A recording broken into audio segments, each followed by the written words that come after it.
Do that again, Sullivan.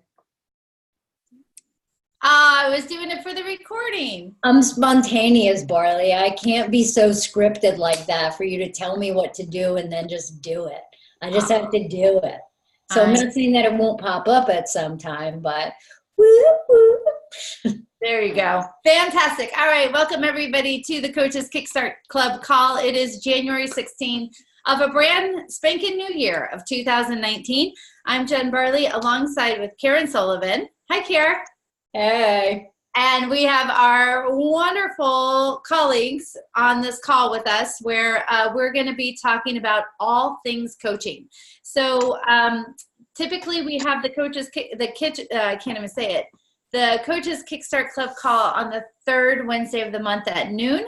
We will be having it next month as well. But Karen, I think you're flying solo on that one, right? I think so. I think so. So this is great, though. We have a whole bunch of people here. We have some new faces, some old faces, and we're going to talk about all things coaching. So, Kara, why don't you tell them what we're going to talk about today? I'm going to leave that up to you, Barley, since that's a huge surprise. Go right ahead. All right. So what we're going to do, it's funny because Kara's like, what are we going to talk about on the Coaches Club call today? And I'm like, oh, we'll figure it out. And so we're going to figure that out right this moment. There's a lot of different things that we could do, but what we'd like to do is have a Coaches Kickstart Club opportunity for what topics do you guys want to talk about today. I'm going to give you a couple of things. You can talk about coaching skills, how to get better at doing some of the different things that we do. We can do client sticky situations.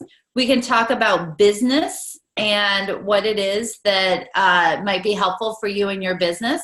So this is sort of first come, first serve, and you don't even have to have a question about it. You could just say, I want to talk about X, and we will make that happen. Hey, Jen, another thing that I was thinking about actually too is when we talked the other day, and I don't know if everybody in this call is signed up for our 6-part leadership and coach webinar series or not. But we talked about building epic relationships. And I know there was a little bit of goof on you and you took my letters away and all that kind of stuff. But I think that the building relationships is a part of coaching that a lot of people forget about. It's like, all right, let me get clients. And I find that it's really about how do you build relationships? Because if you don't build relationships, you're not going to have clients. So that's just another thing to throw out there. Let's do, because actually Sarah typed this in and said, I'd like to talk about turning down potential clients that aren't a good fit. So we're going to talk about the relationship of coaching today. And we're going to break it down into 3 parts. The first one is about our clients and the relationships that we can have with them. The second one is going to be with partnering with other coaches or co-creation and the relationships that are needed with that. And then we can also talk about relationships in terms of prospecting. When you're working with somebody who perhaps is a representative of a larger party of people, right? So it might be a relationship with a corporate client. It could be an organization that you want to work with. It might be a relationship working with an agency that outsources their coaching. And I think that would be a great way to do it, Kara. I think that's funny. It just made me think of A Party of Five, that old show. I loved Nev Campbell. So here's an interesting thing, and I just want to throw this out there for you guys. You saw that we just came on this call. Jen and I really haven't talked that much today, and we didn't know what we were talking about. And until just now, where we just decided what it is that we were talking about.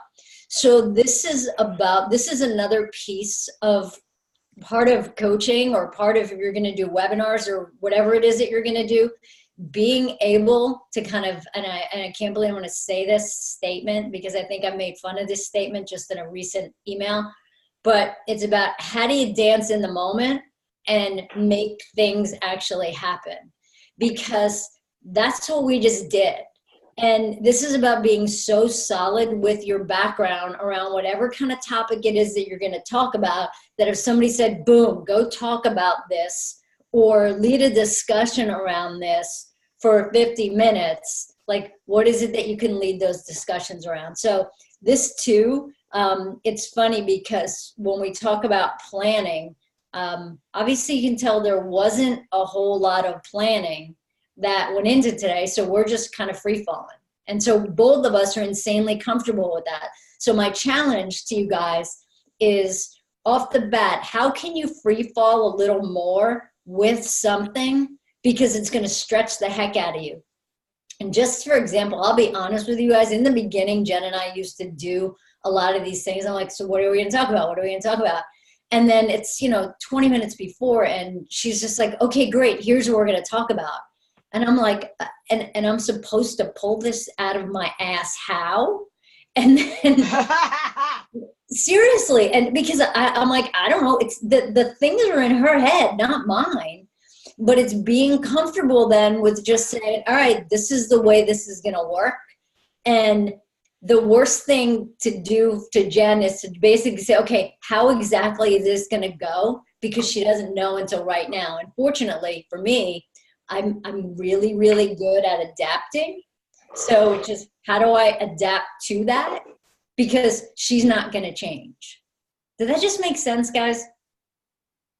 Here's two funny things. So I know it's so true, right? So just in terms of our dynamics. So Karen and I met in 2012 and we started working together in 2000. We started dating, and then we started working together in 2013, and we ended up getting married. So all of our little dynamics still shows you can have a great relationship.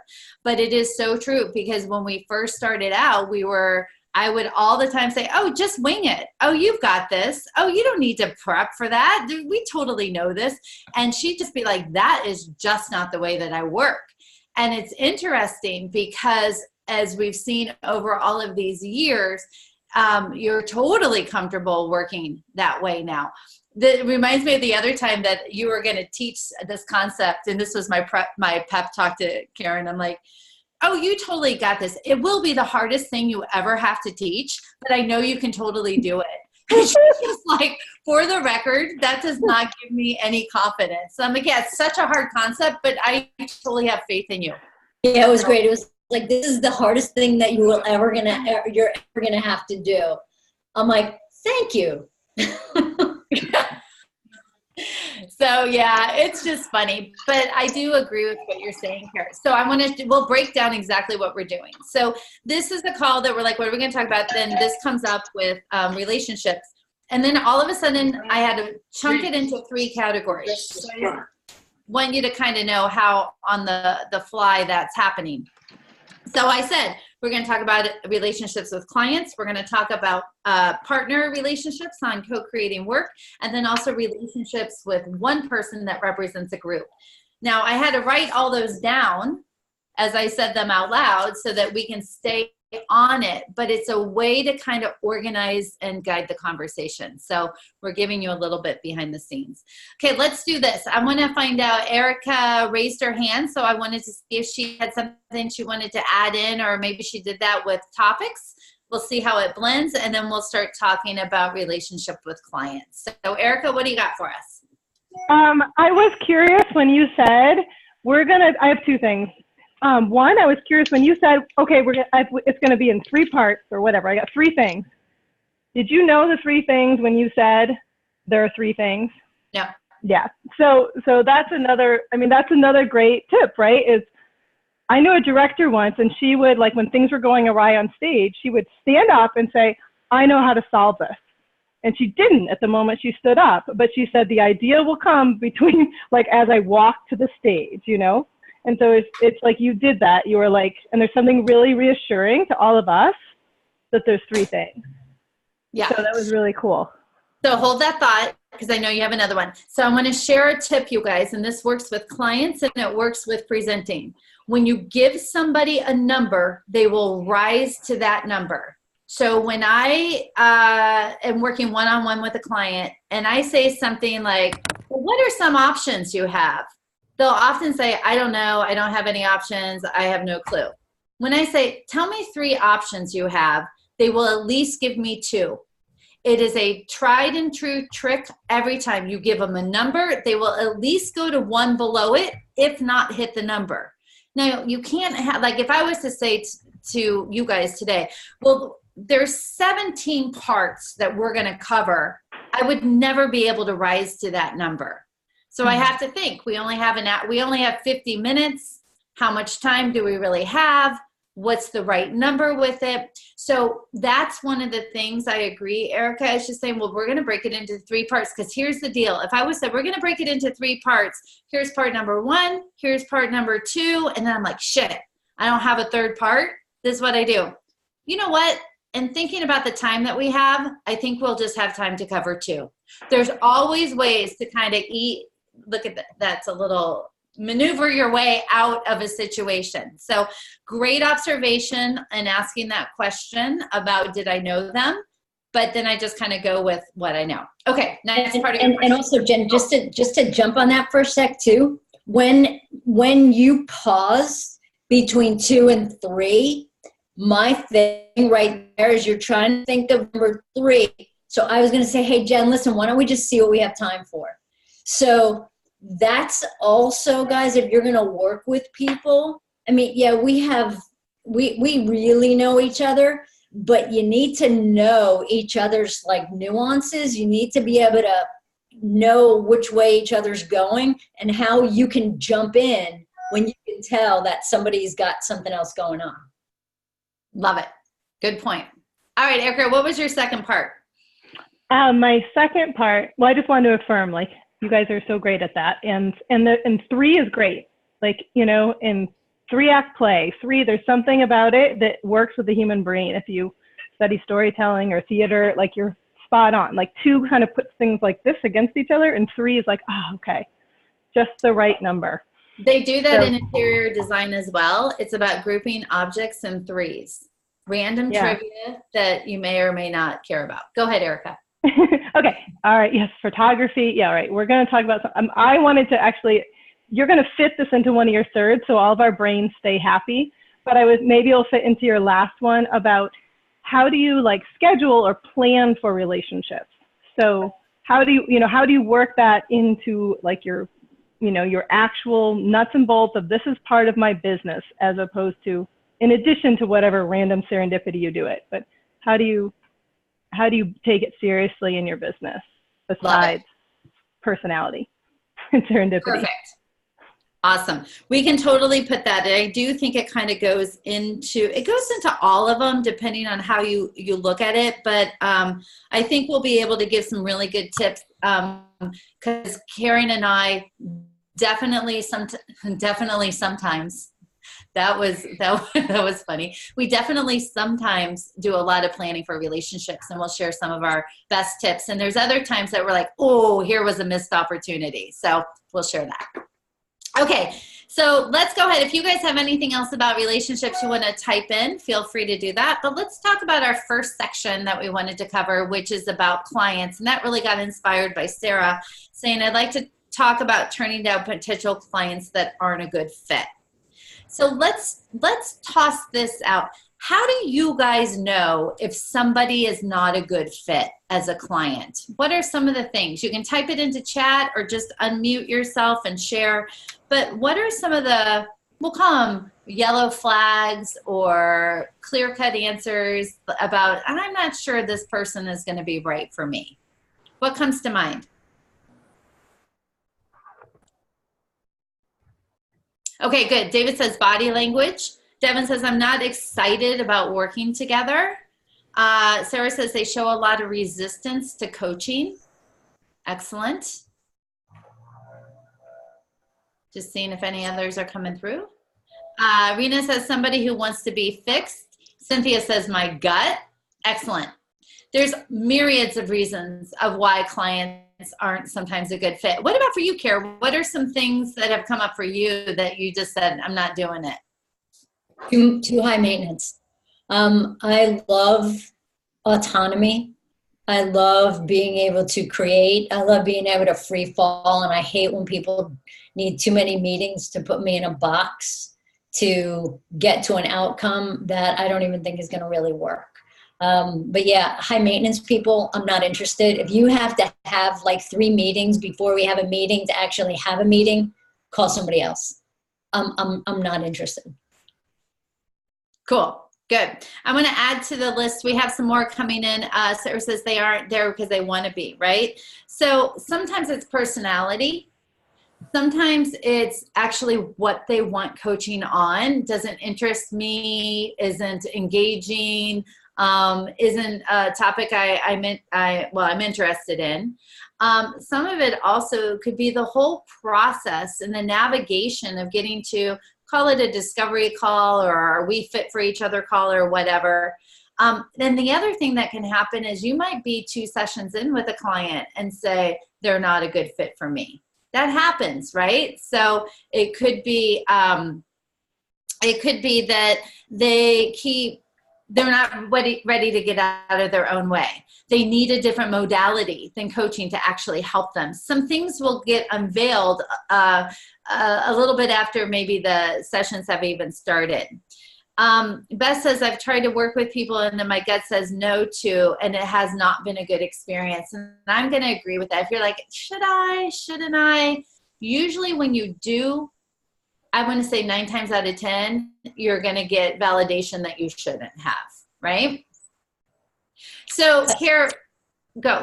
I also just want to add one thing to that too, Jen, is that my philosophy on that now is probably a lot different than my philosophy on this was when I first started, because then I had more patience. Then I didn't think that my, I don't know, for lack of a better term, my no-nonsense style was going to be the thing that was going to set me apart from a lot of people. And I almost kind of tried to fit in a little bit more. And now I don't want to fit in. Right. And that's fair to say, right? Different stages of where we are with different things, right? And sometimes we don't know until we've done it a few times to say, I never want to do this again. That's another thing. So there's a couple things with relationships, right? One is you always want to be a professional. So if you decide that you don't want to work with somebody, you need to be able to set them in the right direction of where they need to go. So I'm going to share a quick little story. This is funny. Well, it was, anyway, a long time ago, I was still living in California. I'm going to say it was probably 2009, 2010. This lady finds me off the internet. She wants me to be her coach. And I'm new and I'm coaching anybody on anything all the time. Like I am saying yes to all work. It is not selective. It is yes, yes, yes. She calls me up and she says, so I want to talk to you. This is my situation, blah, blah, blah, blah, blah. And so I need you to write a letter to the people who oversee my trust in order to get paid. So whatever. But note to self, I'm now doing extra work to be able to figure out how she's going to be able to pay me. Second thing that comes up is at some point I want to introduce you to my lawyer because I'm in court a lot. And I think he can give you a better perspective about what's going on. She had all these weird family dynamics and she came from a well-off family. And I'm like, lawyer, like I don't even want to get near court. And then there was something else about how she was going to connect me with all these people, blah, blah, blah, blah, blah. And I'm like, I have zero interest in any of this. So I had to tell her that I wasn't going to work with her. And we've had many conversations. So I said, I said, you know what, after this, all of this, taking in this information, I'm not the right coach for you. And I don't think that for what you need and the support you're looking for, there's going to be somebody else who's better suited and a better fit for you. I will tell you, she cried, which was awkward and weird because I didn't really know her, never met her in person. Her question was, can we still be friends? So good thing I said I didn't want to coach her. I had to be really blunt, really straightforward. And I just said, I'm sorry, we've never been friends, nor will we be able to be friends. And I wish you luck. And then she says, do you have anybody you can refer me to? So I'm thinking, like, if I referred her to any of you guys, you'd be like, what are you doing? And why are you even giving this person to me? And I don't like you anymore. And I don't trust your judgment. So you have to be able to figure out where you're going to go. So I said, my recommendation is go to the International Coach Federation website and go to the feature called Find a Coach. You can put in specific parameters for you to be able to give you the best match out there that I think is a far better service than me recommending somebody. And then I just crossed my fingers and hoped that I would not be her match. So, because that would be awkward, right? You came back, you're the winner. But that was a very interesting thing. So it's about keeping people in alliance with their own hopes and dreams, not discouraging them, but also figuring out what is the right way to pass on it. So if somebody was to say, well, why aren't we a good fit? I would say, I just really feel like somebody else out there is going to be able to help you, be able to get what you want in a more efficient manner. Something like that. You deflect what it actually is. Care?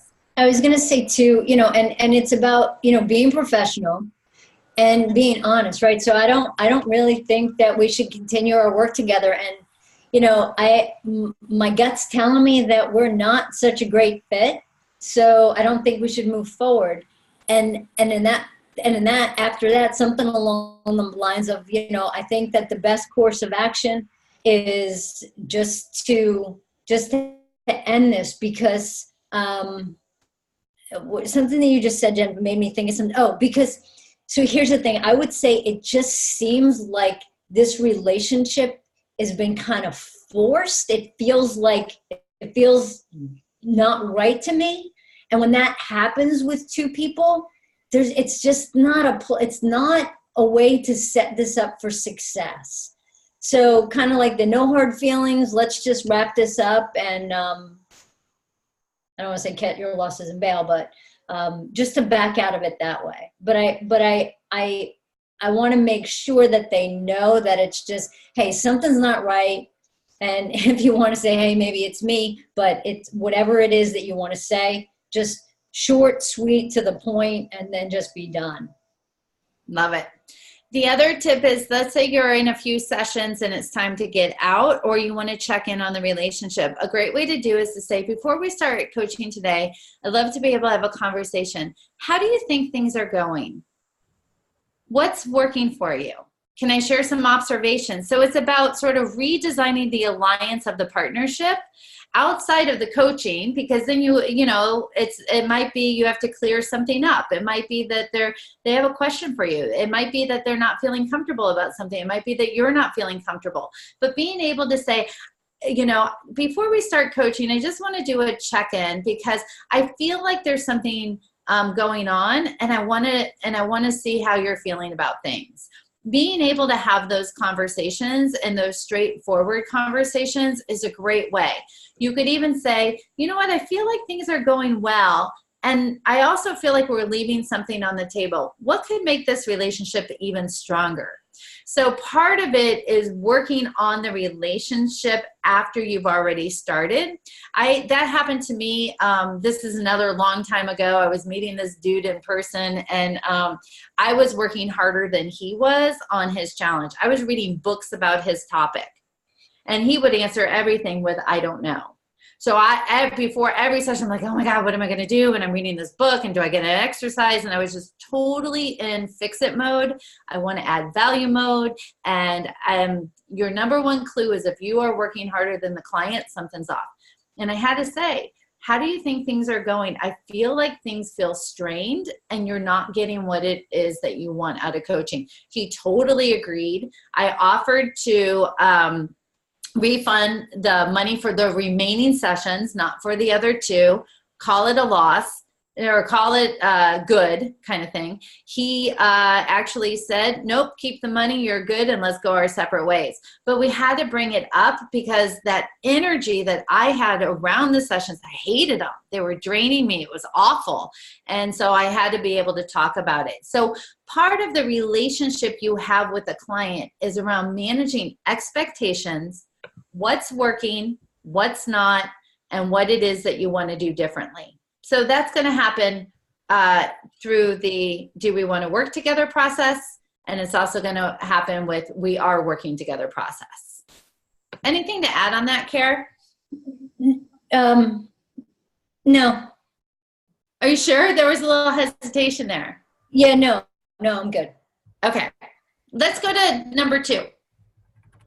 In terms of relationships, epic relationships, right? So we talked about partnership and the relationship sometimes about co-collaboration, about working together, about being able to maybe do a joint workshop together, or going into a corporate environment and be able to offer services together. And there's a whole bunch of things that need to happen with that relationship as well. Do you have any thoughts, Kara, at the top of your head that you want to share? So I think that the big thing is a partnership doesn't have to be like a marriage. Not saying that there's that a marriage is bad, but yes, what I mean is that you don't have to go sign your life away to create these big, long, extravagant partnership agreements. You could say to somebody, hey, listen, let's partner together on this one thing that I have. Let's see how it works.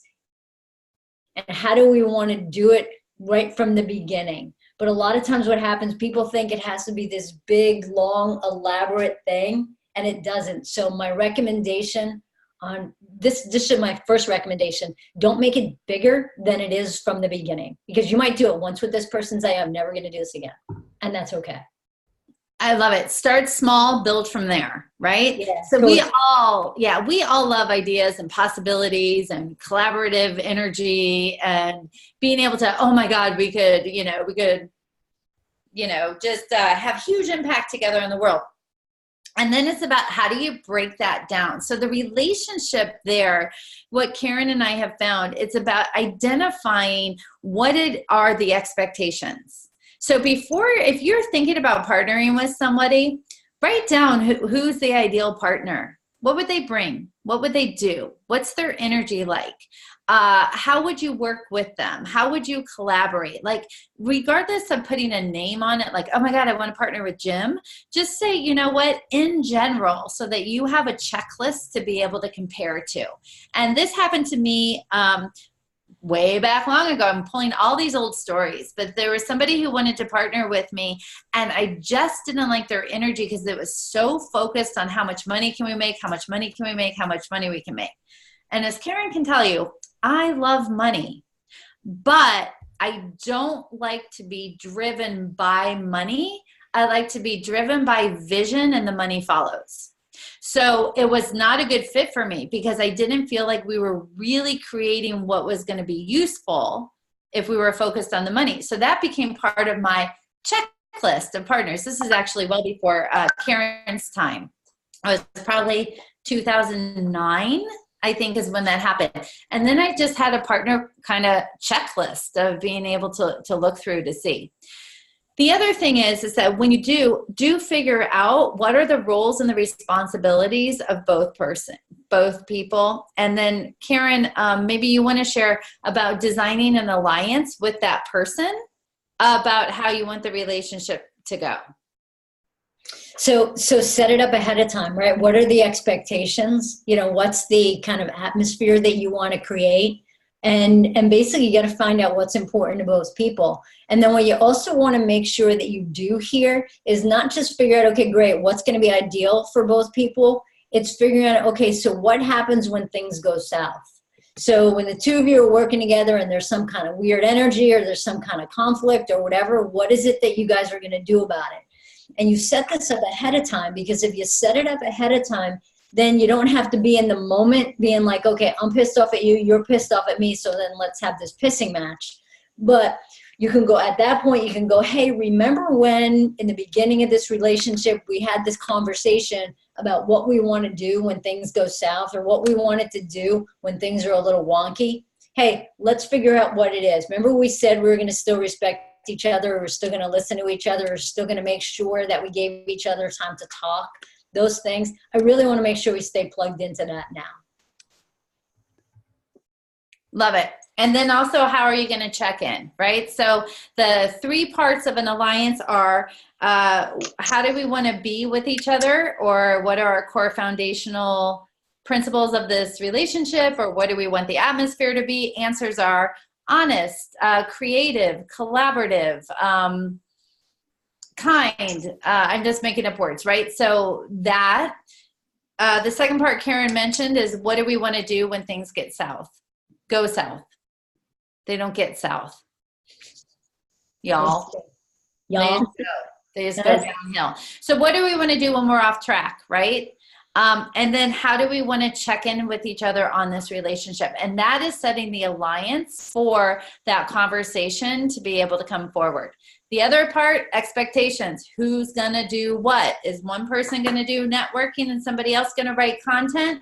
Is somebody going to take the lead on figuring out a sales strategy, or getting people into the workshop, or whatever the case may be? If you're going to co-teach, who's going to teach what, and how are you going to do it? So all of those parts are the relationships. Start with a pilot program, build from there, and just say, let's just see how one goes. Let's just take this particular thing and use it as a model for potentially bigger things, but so that we can make sure that we're a good fit.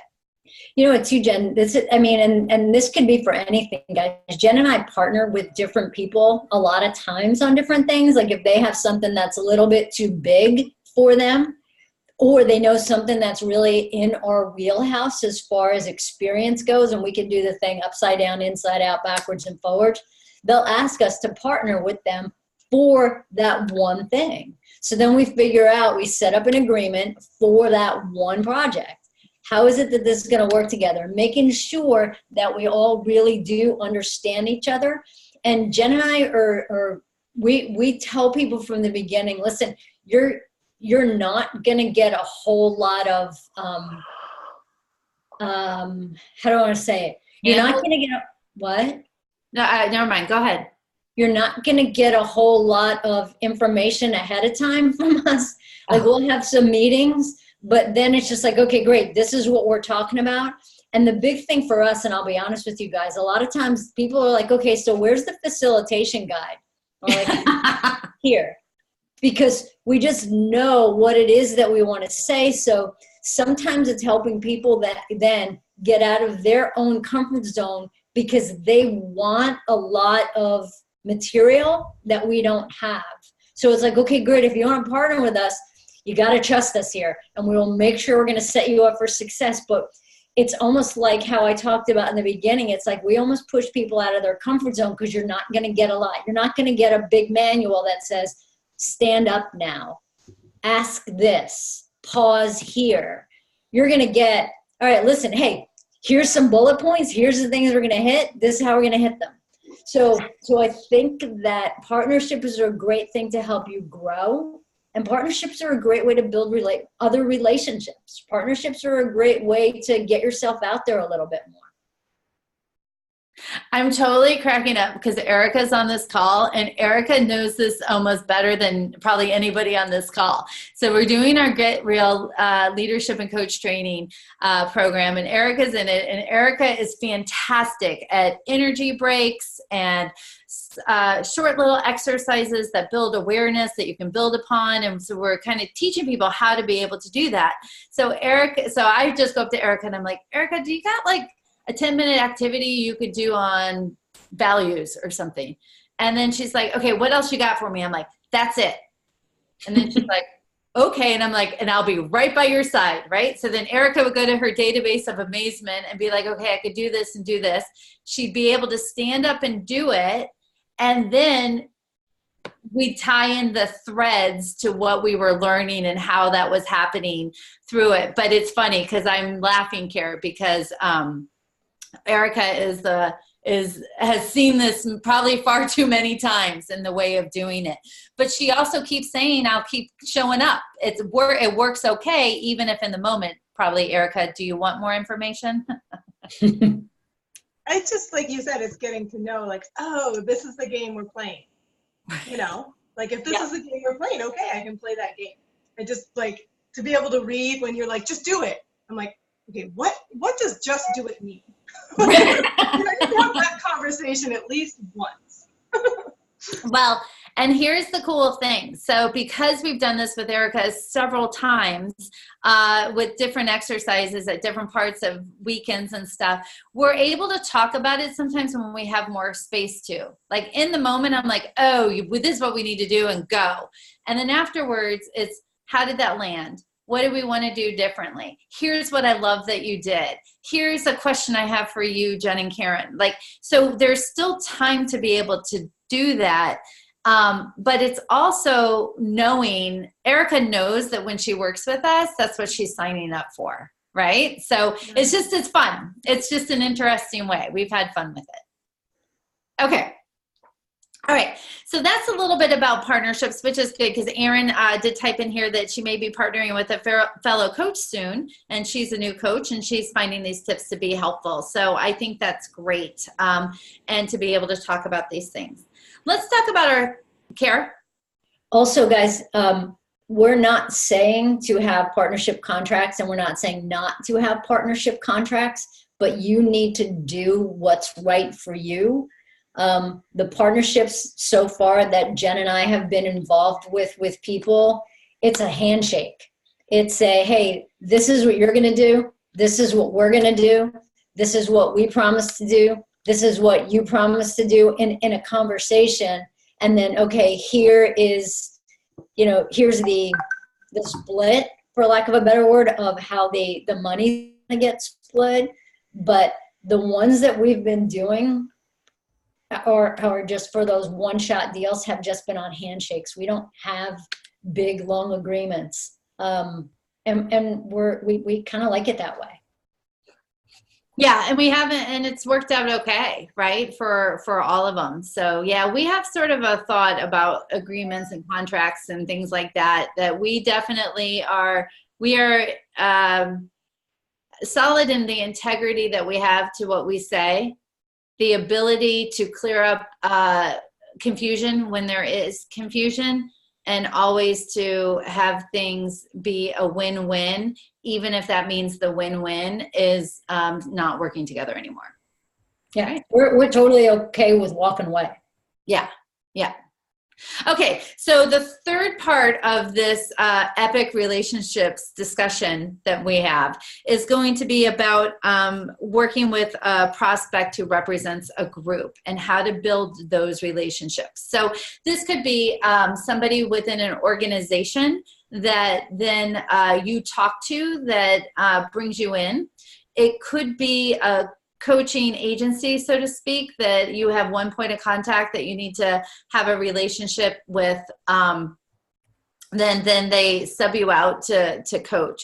But the important thing here is about the relationship being more about that person and how you can help them. Right? So everybody has goals. So I'm going to just sort of focus more on the internal contacts within organizations that we work with. It's about what's important and what is that person's hotspot, right? What is it that will make them feel successful in what they're doing outside of picking the right vendor? The relationship is really about understanding what they need, what supports them, and how to be able to deliver on that in a way that shows people you care about them. The other thing is that you have to care about them. So I think about, for example, somebody that we have a great relationship with at one of the organizations that we work with, and they work at the Empire State Building. And so we go there all the time, but we just, the other day, we were going to go to see the Cher show on Broadway and go out for dinner. And so we're going right there by the Empire State Building. So we set up a meeting to be able just to do a touch base, right? So it's about, hey, can we come in and just spend about half an hour with you, 45 minutes with you, and do a touch base? And part of that relationship was, How are things going? What's new in the organization? Hey, you talked to us about this. Has there been any movement around this? What's the feedback you heard on X, Y, and Z? We had absolutely zero agenda except the relationship. And so it ended up being about an hour and a half, and it was awesome. And we walked away with no new business. We didn't ask for any new business, but we have a stronger relationship because what we shared in that was we care about you and we care about your success. And we do. We really like this person a lot. And so that's something to realize, that those relationships need to be built as well. So it's not just always about negotiation. It's about them as a human being, right? So even if this person was to leave this company, we would still check in with them. Right? So how are things going on your new path of what it is that's happening? And, you know, we've talked about things about music, about traveling, about running, about biking, about the Sex Pistols, all different kinds of things. So how do we keep that relationship going strong, regardless on if they hire us or not? And I think that the big thing too there here, guys, is it's not all business all the time. You know, we had this conversation last week, and we're the three of us are talking about our 80-year-old parents. Yeah. And, you know, it's having those conversations. It's just being open. It's about being vulnerable. It's about really, you know, not going in there and being like, okay, great, what can you do for me, or what am I going to sell? It's just hey, how's it going? You know, it's after Christmas, you're back in the swing of things. It's, you know, the first real week of the year. And let's just check in. So it's, and the interesting part of this too, it was so, for lack of a better word, personal, that I didn't even use her work email address to reach out to her. Shot her a Facebook message, hey, when are you around? So it doesn't have to seem so formal, because this is the relationship that we've created with this person. So it's, how do you create and build the relationships that you want to build? One last thing I'll put on this also is, if you're working another relationship in this particular situation, is if you're working for like an agency that outsources coaching, and you go out on jobs for that agency, and then a really great thing to do is to share with the agency person. I don't know why I keep calling it agency, but anyway, share with that person, here's some opportunities that you may not know about that I'm seeing within this organization. So helping people see potential and what's possible is another really key relationship part of it. So I share that to be able to say, you know, I'm working with 4 different coaches at organization X. I love representing your agency. And I got to tell you, I keep seeing this theme around conflict avoidance, that it feels to me like there is some opportunity for some kind of workshop to be able to be presented and pitched, to be able to help people in a group environment instead of a one-to-one environment. What that relationship is doing is saying, I care about you, I care about your business, and I care so much about the one-on-one coaching that I'm doing. I'm looking to be able to help that organization too. So it's about thinking about, because what they'll be able to provide you in exchange for that might be more work. It might be you could become a strategic part of their team and figuring out new workshops. I mean, there's just so much opportunity to be able to do this. So in our last 3 minutes, Kara, because I know I'm going to get the wrap it up sign in a moment, I want to talk about what Erica said and how do you plan for relationships. I think, so when you think about relationships, you can put it under the category of marketing, you could put it under the category of sales, but Karen and I like to put it under the category of creating and maintaining connections, right? So we have had different strategies about being able to do this. I do feel that the more you can schedule it into your every week routine, the better. right? So we've done a thing where we sent out connection emails to get together, to hop on the phone, to find out what you're up to, those kinds of things. It was a year ago we were doing this, care, last January, and we'd send out 3 connection emails a day, every day, for 5 days, for 6 weeks. You should see who we were trying to come up with, right? So because it was 3 people a day, 5 days a week, 6 weeks. Jen, you're locking What? up. You're am I unlocked? Okay. So yes. So what we did then, that was a conscious effort, a campaign, so to speak, on establishing deeper connections with people. Some people we hadn't talked to in a year, some people in 3 years, some people last week, being able to do that. The other tip I have is, if you are traveling, this is where Karen and I are hit and miss. I'm going to full transparency. Sometimes we do it, sometimes we don't. But if you're traveling to a place and you have the opportunity to hook up with somebody who's a connection, do it. So before, Karen and I have done meetups where we said we're going to Colorado a couple of years ago, and we said, all coaches in Colorado, let's all get together and have a drink. And we scheduled a meetup, and there was probably about 15 people there. We also did that in Toronto, and I think we've done it in Miami. So different locations while we're traveling. The other thing is good is to think about people that you can just connect with and have relationship with, that you want to get together for dinner, or someone you haven't talked to in a while. So Erica, the answer is it needs to be intentional, and I would probably set goals around the types of outreach more so than time. So instead of saying 3 hours a week should be spent on relationship building, what was great for Karen and I was the 3 a day times 5 times 6 was great, because we had very specific measurement that we needed to do. We had to follow, though. Sometimes we have phone calls, we had different things happen, but it is all about those relationships. The other thing is, go ahead, Karen. I was just going to say also, guys, I know that this is really like second nature to some people. And for other people, it's just like pushing a boulder up a mountain. So the people that are a little bit more strategic might not find this so easy. And it's again, it's another thing. How do you get a little bit out of your comfort zone? Or how do you even partner with somebody that might be really good at it? That's a good point.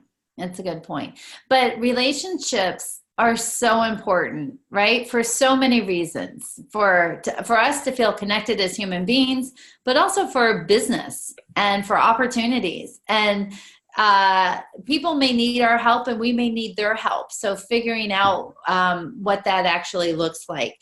So about planning for it is, what are the relationships you're trying to build? What's most important? Is it to have collaboration with somebody? Is it for clients and potential for that? Is it for possibilities and outcomes for further down the road? If it's not even, is it even something completely different, so that you know what your goals and intentions are? Erica said, I'm curious about how it felt after week 4 of that connection campaign. That was tougher, because you're digging deeper. Like, who am I going to outreach, and what could it be? It caused Karen and I to do a few things. We had to go through our contacts list. We had to go through our database of people that we send emails to, right? It's like, who's somebody we haven't reached out to? We had to dig pretty deep to be able to do that. But it felt empowering, because we have far more connections than we know. Not everybody had to respond. We just had to outreach. So some of it were people we had never met before that we sent an introduction email to, or sent information off to, or asked to be a speaker to. We just had to outreach to the people and then see who responded. I felt pretty good about it. I would say week 6, we're like, oh my gosh, should we call somebody that we've already called? Or should we connect with somebody? Because it's hard to have names for all of those. But we have them. We just have to get smart about Anything else you would add there, Kara? I think that a great thing is to take a look at your Rolodex, to take a look at the people that, you know, you have contact with or want to have contact, and ask yourself one question: how can I help this person? And then do that. I love it. All right. So on that note, we have to do a wrap. And what am I looking for, Karen? I'm looking for our next Coaches Kickstart Club call. Do we even have it on the calendar? Probably I don't know. We're flying that day. Anyway, we'll keep you guys posted on exactly when it is. Heather says, do you find that email is received better than telephone? It depends. I got to tell you, I love people who just pick up the phone. I'm a big fan of that. Like, I respond well to that. And I also am okay with saying, I can't talk now. Can we talk later? Do you want to set time up or whatever?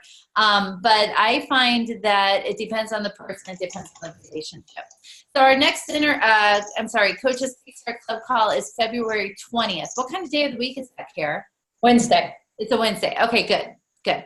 All right. On that note, we need to do a wrap. If you have other questions, you can post them in our Facebook group. And don't forget that Erica posted in our Facebook group that we do have open office hours today. So she and Karen and myself will be available on 3 different lines. If there's something specific that you want help with or you want to ask about that program, we're there to answer any questions, but we're available between 2 to 4 Eastern time today to be able to do that. And we actually answer the phone. We do. We do. Because why care? We value relationships. I'm leaving. Bye. Okay. Bye, guys. See you later. She put on her parachute and jumped out. She did. She always does, Erica. She's like, my attention, I'm done.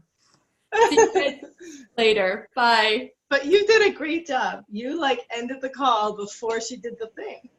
I know, I did. But I got private messages all along the way. 3 minutes, Carly. All right. We're still recording, so we're going to go. See you guys. Bye. Bye.